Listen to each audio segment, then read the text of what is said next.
Welcome to part 3 of infectious pulmonary diseases. We're going to talk about tuberculosis in this video. Tuberculosis has been around for a long time. It's a contagious chronic bacterial infection that primarily affects the lungs. However, it can involve almost any part of the body. Clinically, TB is classified into 3 main groups, either primary TB, reactivation TB, or disseminated TB. In this health district poster from the early 1900s, you can see a little baby. It says tuberculosis at the top, and it says, "Don't kiss me." Your kiss of affection, the germ of infection. Tuberculosis. Here is 4 figures from your book. A, at the top right, shows an early primary infection. B, the top left, shows cavitation of a caseous tuberculum, and a new primary lesions developing. You can see these little white lesions here. At the bottom, further progression and development of cavitations and more new primary infections.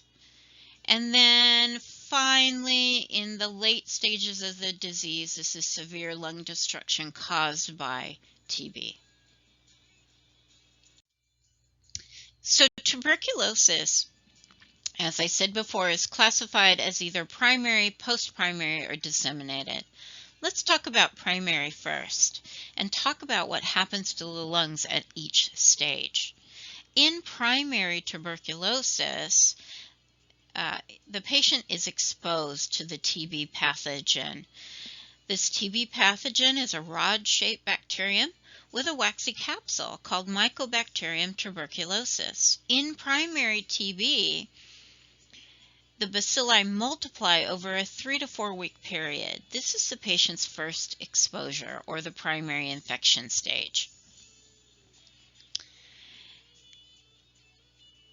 The lung responds with a reaction similar to an acute pneumonia, but it's not quite an acute pneumonia. Unlike pneumonia, the lung tissue that surrounds the infected area slowly produces a protective cell wall, or tubercle, or granuloma. In essence, the tubercles work to encapsulate or trap the TB bacilli in a nut-like structure as a protection mechanism so it won't spread. Although the initial lung lesions may be difficult to identify on a chest X-ray, the lesions can also be seen as small, sharply defined areas of density or whiteness, opacities. When detected on a chest film, these initial lung lesions are called Gone nodules. As the disease progresses, the combination of tubercles and the involvement of the lymph nodes in the hilar region, the upper region, is known as the Gone complex. Structurally, a tubercle consists of a central core containing caseous necrosis, dead tissue, and TB bacilli. It's also called a caseous lesion or caseous granuloma. The central core is surrounded by enlarged epithelial macrophages, lymphocytes, and giant multinucleated cells. A tubercle takes about 2 to 10 weeks to form. The function of the tubercle is to contain the TB bacilli, preventing further spread of infection. However, the tubercle can break down, and occasionally in a patient with a depressed immune system, this is what happens, and then the TB will spread. When that happens, it is called post-primary tuberculosis or reactivation TB, sometimes called reinfection TB or secondary TB.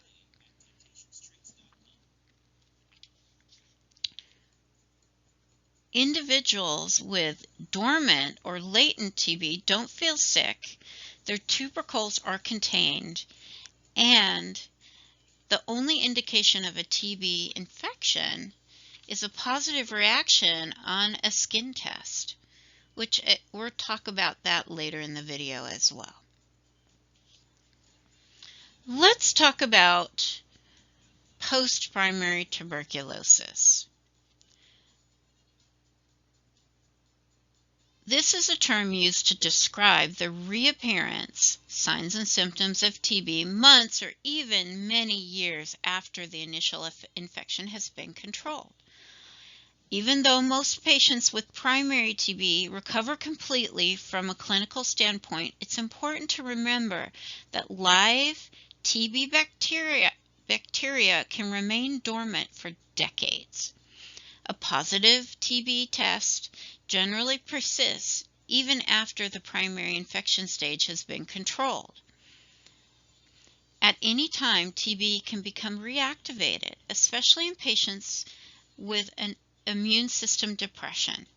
Most reactivation TB cases are associated with the following risk factors: malnourished individuals, people in institutional housing, nursing home, prisons, homeless shelters, people living in overcrowded conditions, immunosuppressed patients like organ transplant patients or cancer patients, HIV patients, and TB is a leading cause of death in HIV patients, or patients that have a history of alcohol abuse.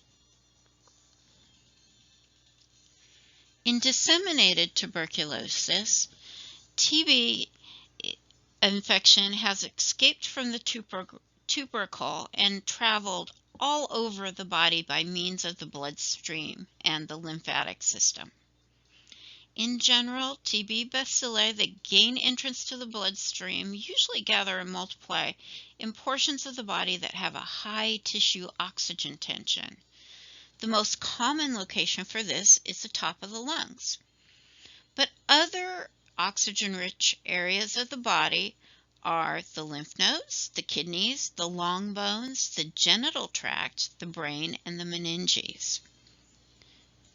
Genital TB in males damages the seminal vesicles, the testes, and in females the fallopian tubes, ovaries, and uterus. The spine is frequently a site for disseminated tuberculosis as well.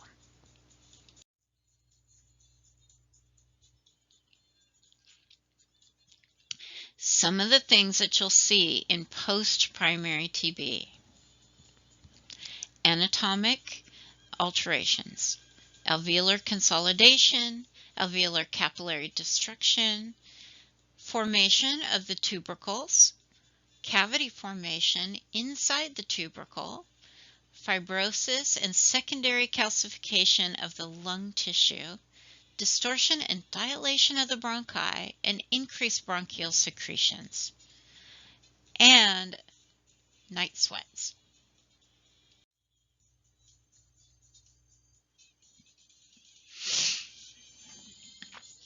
In humans, TB is primarily caused by Mycobacterium tuberculosis. Again, this is a waxy-covered, rod-shaped bacilli.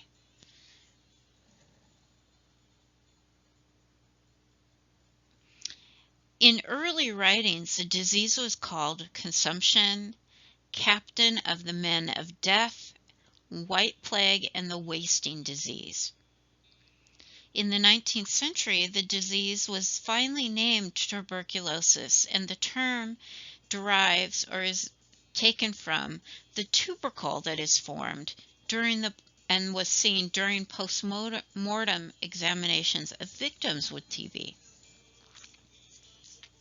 According to the CDC, there were 9,093, a rate of about 2.8 cases per 100,000 persons in 2017. Those are new cases.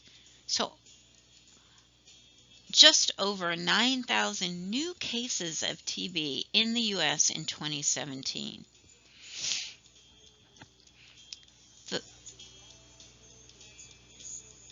The provisional TB case count was the lowest in the U.S. since the national TB surveillance data started being captured in 1953. In 2015, the most recent CDC data that was available, 470 deaths were attributed to TB in the United States. Minority populations are disproportionately affected by TB disease. Incidence rates were highest among American Indians and Alaskan Natives, Asians, African Americans, Native Hawaiian and Pacific Islanders, Hispanics and Latinos, much more so than in the white population or Caucasian population. TB is still a global problem.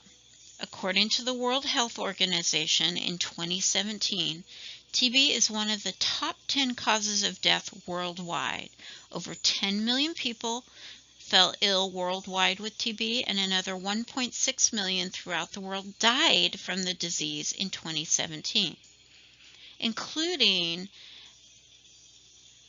about 300,000 people with HIV. In 2017, it's estimated that 1 million children became sick with TB, and 230,000 children died of TB, including children with HIV-associated TB. Again, TB is a leading killer of HIV-positive people, especially multi-drug resistant strains, or MDR TB.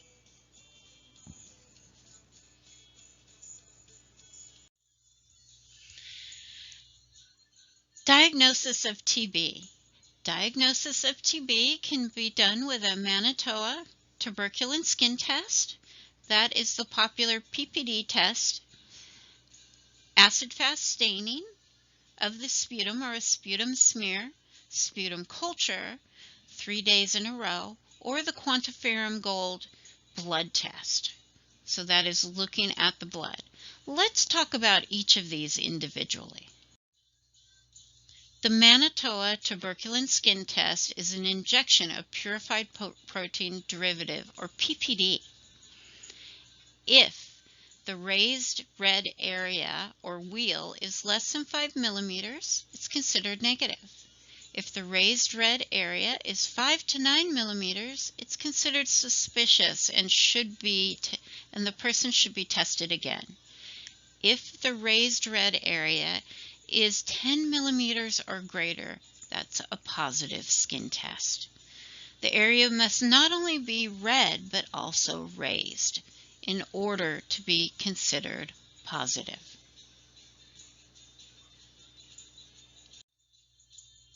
Here's a picture of the Manitoba test, which consists of an intradermal injection of a small amount of PPD, and we're looking again for that red raised area of 10 millimeters or greater in 48 to 72 hours. If the reading goes beyond 72 hours or is before 48 hours, it's not considered a positive test. You have to be within that window of 48 to 72 hours, 2 to 3 days.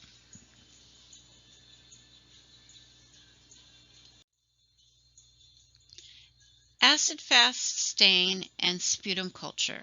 There are two types of acid-fast stain that are very, very popular. The Zeal-Nielsen test, which reveals a bright red acid-fast bacilli against a deep blue background. However, that was one of the most common ways acid-fast stains. But the fluorescent stain is catching up fast and becoming by and far the easiest to perform. In a fluorescent acid-fast stain, the TB bacilli glow. yellow-green against a dark background. It's much easier to read than the Zeal-Nielsen stain. So it's becoming the most common.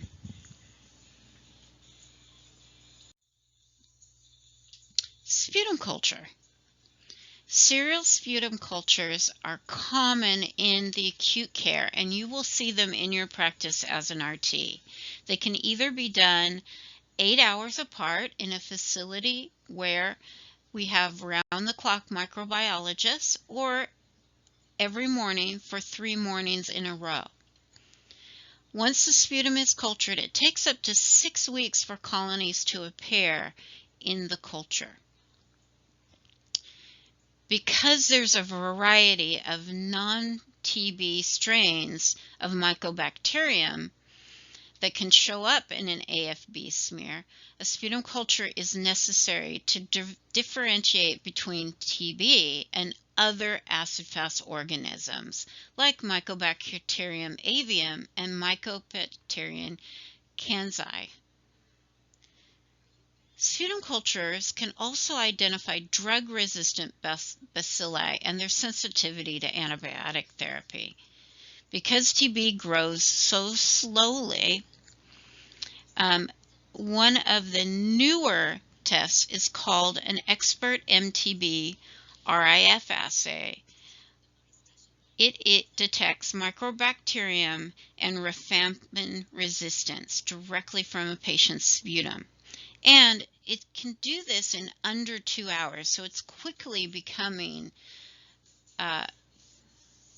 the choice of experts, so that you have a quick, you don't have to wait 6 weeks.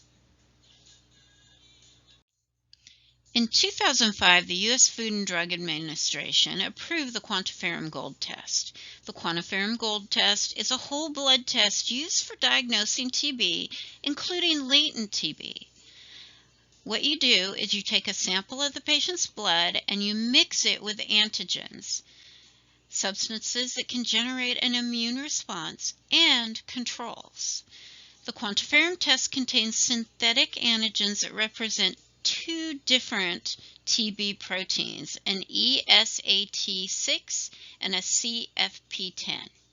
The mixture is allowed to incubate for 16 to 24 hours, and then after that, the mixture is measured for the presence of interferon gamma.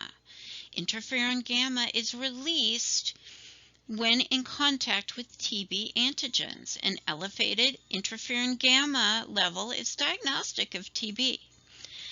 It's recommended that the patient, if they're positive on a QuantiFERON Gold test, have additional clinical evaluations such as a chest X-ray or an AFB stain for sputum.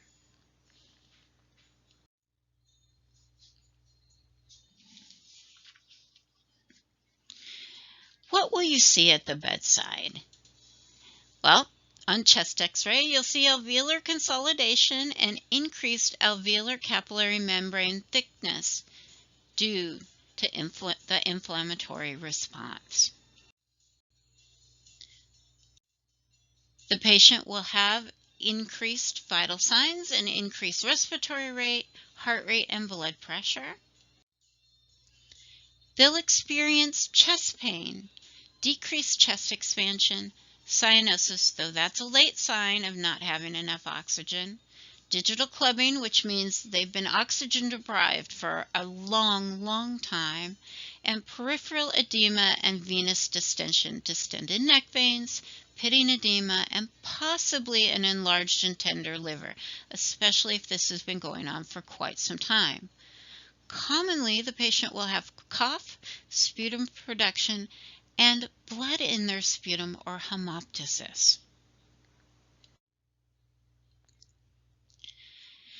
When you listen to their chest, you will hear crackles, rhonchi, and wheezing. You can hear a pleural rub if the process extends to the pleural surface. If there is a consolidation, over the consolidation, you may hear whispered soliloquy. When tapping the chest, it may have a dull percussion note. and you may have increased tactile and vocal phragmitis. You may even hear bronchial breath sounds immediately over one of the upper lobes, which is the most likely area for an infection. What will the laboratory tests say? Well, you'll have a positive PPD or skin test, a positive sputum or acid-fast bacilli test. You may even have a positive sputum culture, but that comes 6 weeks down the line. So some of the things you'll see on a chest x-ray are increased opacity, gone nodules, gone complexes, cavity formation, and a cavity lesion with an air fluid level, also pleural effusion, calcification and fibrosis, retraction of lung segments or an entire lobe, right ventricular enlargement of the heart.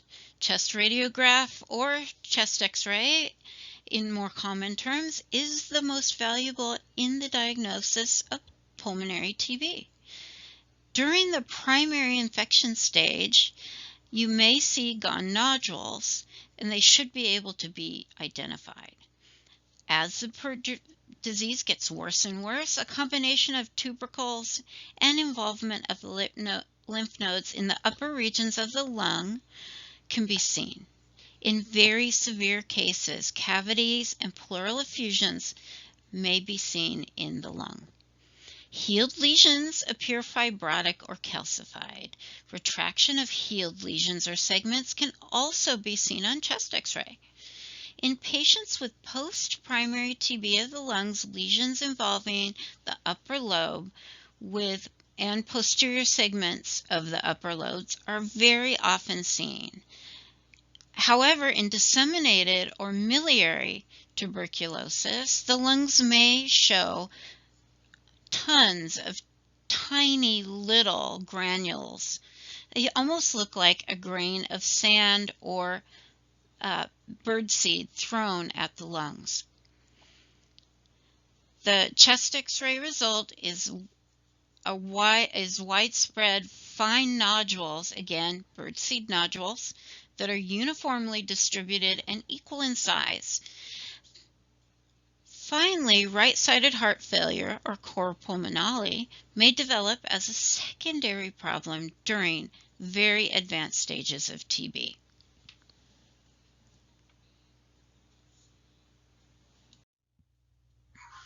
So this shows a cavitation in reactivation tuberculosis. This is a left upper lobe cavity and has localized pleural thickening at the arrows.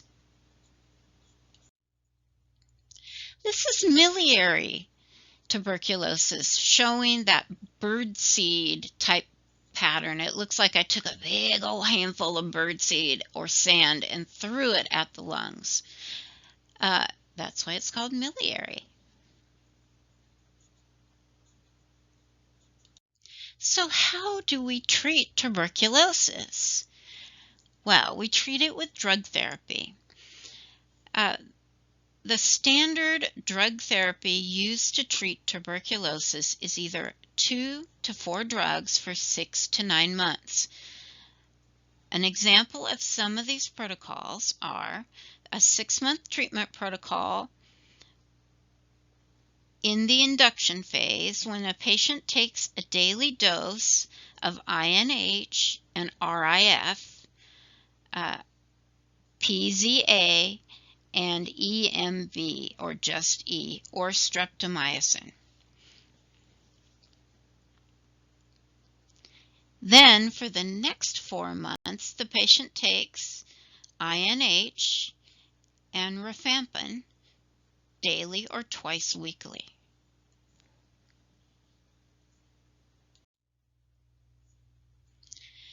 Let's talk a little bit about the 9-month protocol. A 9-month treatment protocol consists of, for the first 1 to 2 months, the patient takes a daily dose of INH and rifampin. followed by twice weekly INH and rifampin until the full 9th month period has been completed. INH and rifampin are first-line agents prescribed for the entire 9 months. INH is considered the most effective first-line anti-tuberculosis treatment. Rifampin is bactericidal. It kills bacteria and is most commonly used in combination with INH. Although patients with TB are usually not contagious after a few weeks of the treatment, a full course of treatment is necessary to actually kill the bacteria.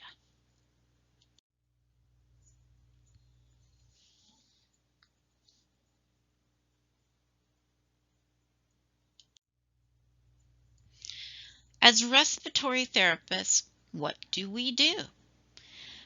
We maintain a TB patient with oxygen therapy protocol.